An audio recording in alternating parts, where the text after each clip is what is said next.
Hey, I'm Decathlon Gamer. Welcome back to PCM22. It's career mode. This is episode 37, and we sit with Vandenberg, who is sitting on the road after an individual crash. He fell on his own. It's E3 Saxo Bank, and he was the big hope for this race. We're definitely going to plan B now, which is Mikkels, but he will be withdrawing here in just a moment and has now done so. So that is Vandenberg out, and of course he is going to be out probably for a while. As you would imagine, there's some form of injury there and not just a, oh no, I'm sore and I can't get back on my bike. So unfortunate. That definitely changes things as we now have to change that strategy to ride for Mikkels, which gives us really only the one guy to go for from here. We've been through 2 cobbled sectors so far, and we are coming up on sector number 3 now. We have quite a bit more to go. I mean, there's a good 7 sectors after this one, so that is still the early stage, only roughly a third of the way through, halfway through the stage, but also the majority of the undulation is in what is coming ahead of us. So we do need to start upping our effort to hold position, as the 75 is really not going to cut it, especially with a Peloton of just 32 right now.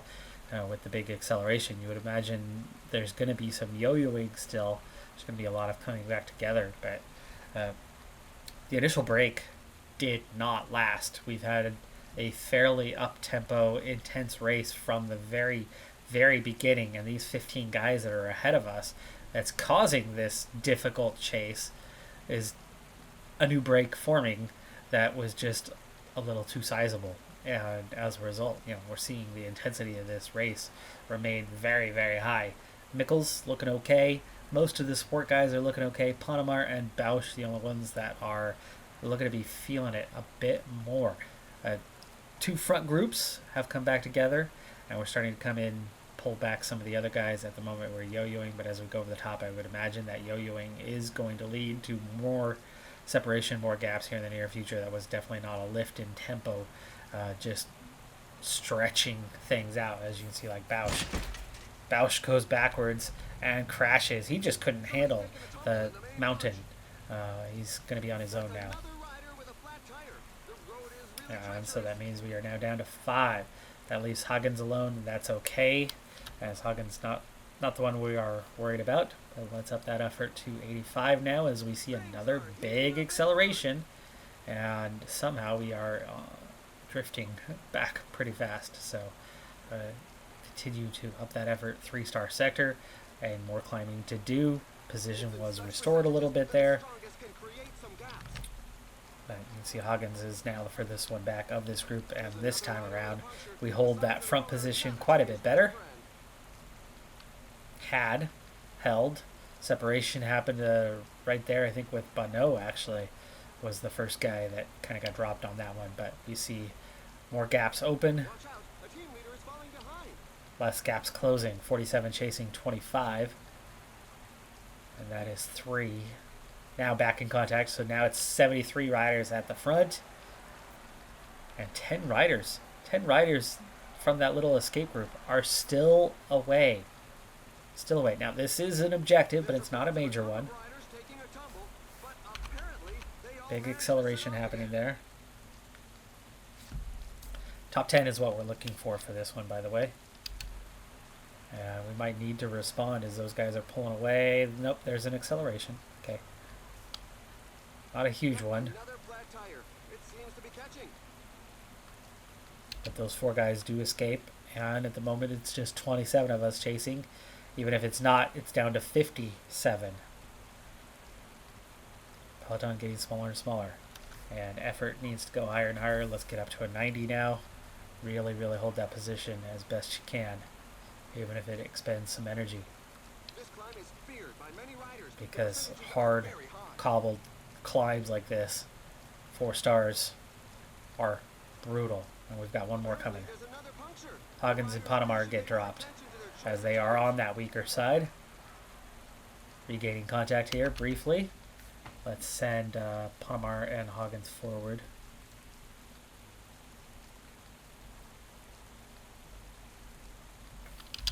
So Panamar going 96, pushing through, try to pull Huggins with him, and then we'll try to pick up the other guys as best we can as we go through. 34K to go. 60 in the Peloton, now 52 in the Peloton, but there's a lot of riders off the front and pretty big gaps that need to be dealt with, need to be handled, need to be reeled in. Will other teams do it, or will we need to? Panamar out of red bar, and Huggins is going to have to go clear on his own.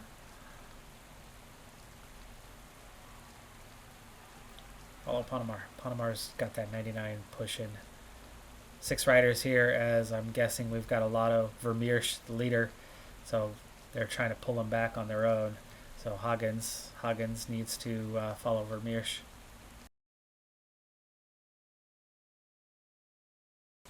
Panamar's been dropped now, and Huggins right there, right behind these guys, technically in contact. So let's bring it forward. What can he do? Protect Vashek now? Yes, protect Vashek. Last climb of the day. At just 23 in the Peloton. Mickles is tired, but he's, I mean, it's all in for Mickles in terms of sprinters. He's the man. 18 in the Peloton. Wow, what a small group. We've got 4.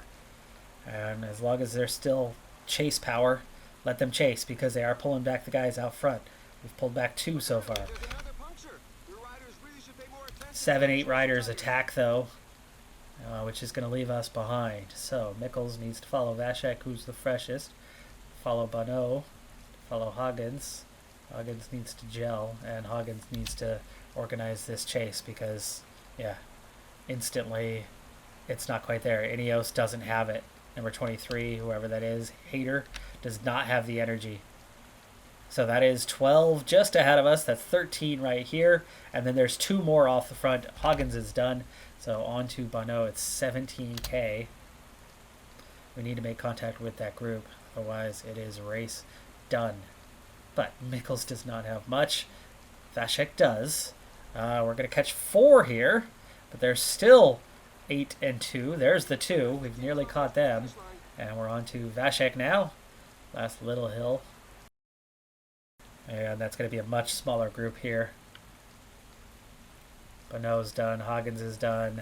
A lot of other guys are done. Janssen, Langen, Sheffield, Colbrelli, Nawson, all out. So it's now 5 chasing. It's 6 chasing 8. Make that 9. And Vashek has nearly brought us back into it. And he has now. But Mickles, nothing left. Vashek, nothing left. We don't have enough left for the final 11K. Heart rate down for Mickles as he's following, and he's got a good flat rating, so he is recovering a little bit, setting him up for the ending. One rider who has gone clear is Dylan Van Barl. It looks like he is riding towards victory. Another attack. Another attack. We don't have enough to really respond to an attack. They're trying to ditch guys, and there's plenty that are getting ditched. Vashek included is down to Mickles now, and sit on. Protect. Bring the heart rate down a little bit. Nope, there they go. That's 10. That's going to put us outside of the top 10. That's putting us outside of the top 10. That is outside of the top 10 now. 1K to go. Nothing left in the tank. Nothing left in the tank, and it's 11th place. Vashek might even finish ahead of Mickles on this one. They're both out of energy. No, it's Mickles on the throw over Vashek. But it's 11th and 12th. 1 spot out of the top 10. I mean, are you kidding me? One guy from that group didn't get dropped. Vermeersch had nothing. But he somehow recovered a little bit. We just didn't have great race day condition by any stretch of the imagination. I think the biggest thing that hurt us is losing Vandenberg completely. You ride for Vandenberg. You know, if we have 3 left, if we have Vashek, Mickles, and Vandenberg, somebody's safe, somebody's protected, somebody's got a little bit of energy, and we are in that group riding for second place. So close, yet so far. It's okay. Totally okay. Still a good effort from the team. 11th place, not bad in one of our weaker disciplines, especially losing our second best guy and best sprinter. So, Mikkels and Vandenberg are kind of neck and neck for this type of race, and let's hope Vandenberg's not out long. Race is just about to pick up here, and without Vandenberg, who's going to be out for quite a few months, he actually broke a bone in his back, so vertebrae. You can see Ben Faisal immediately won climb, and he's already gone. In fact, we have a separation of multiple groups, and most of the team is in the secondary group, not in the primary, but it does regain contact. But it just goes to show how far off we are here for Dwars door Vlaanderen. Next up, of course, is the Ronde van Vlaanderen, which is going to be that much more difficult for us. We do need to get water here, and Mikkels would normally be our guy. But A, he's got a 60 mountain, and B, he's got a -3 race day condition, which is really, really hampering his ability today. So he's being made to be a domestique instead of the go-to guy. We will try to perform with others who can climb, who have a little bit of cobble rating, who have a little bit of a race day condition on them, and I have pretty low expectations for this one. Now, speaking of, I have very low expectations if we stay on a 75 much longer. Inside 100k, and just Ben Faisal out the back. Bausch and McKellar, Mikkels, none of those are going to last too much longer. Let's go ahead and protect Panamar and really focus in on those three guys as we go through these sectors. It's going to get a little easier for a while. We have one more sector, really for the next about 45k or so, but it's going to really pick up at the end of this race, and McKellar is almost done. Mikkels is almost done, and Bausch is almost done. And I don't think any of them are going to realistically make it through this next bit. We're going to be down to 3 guys here in a little bit. Meanwhile, the Peloton has been getting smaller. It's down to 61 now as we go through there. 64. Settled back on 56, 54. Mikkels is gone. 58 chasing the last 4 from the break. They have just a minute 40 advantage. They're not that far ahead. They don't have much firepower. I don't think they'll be around too much longer. Huggins and Bonneau looking the strongest for us, so Panamar is fine. We'll leave him alone.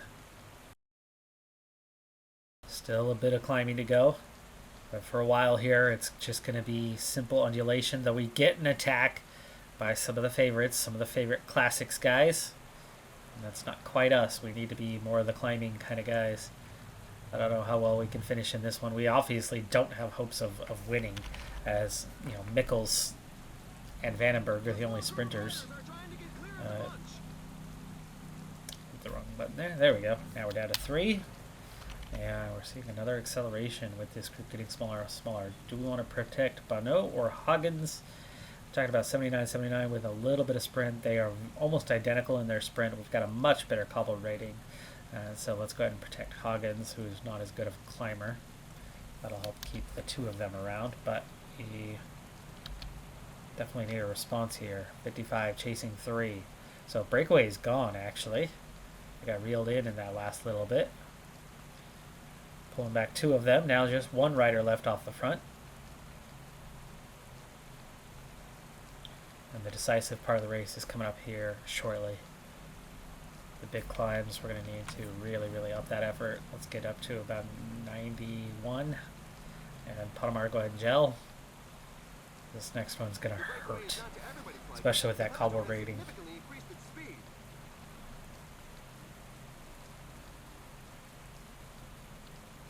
Four stars and climbing. 55 in the group.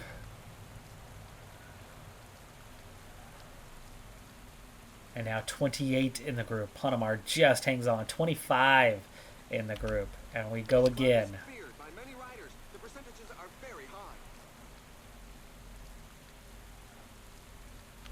Ponemar gets dropped, along with Vanderhorn. Wow. And Vliegen. And we've got 23 left at the front. Now 22 as another rider is dropped. A few guys that tried to attack, tried to go clear. Bid Faisal with a puncture, no worries about that. And we want to, who do we want to ride for? But no, stronger climber. No, but he doesn't have the cobble rating. I think that cobble rating is going to make a bigger difference. Yeah, we've got the Koppenberg coming up in just a moment. Eek. Oh, but that's the double climb and the cobbles, right? They're both having a little issue here, but Huggins is going to have to go deep. It's going to be hills. 93.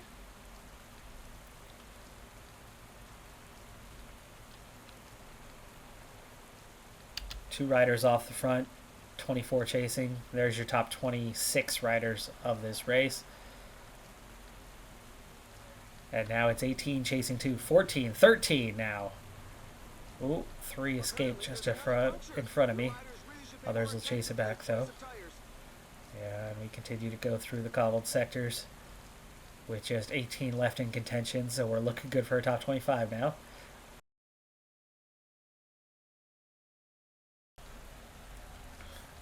I know, give some acceleration here. We got to catch. It's more than a minute to those guys. I think there's just no firepower here left.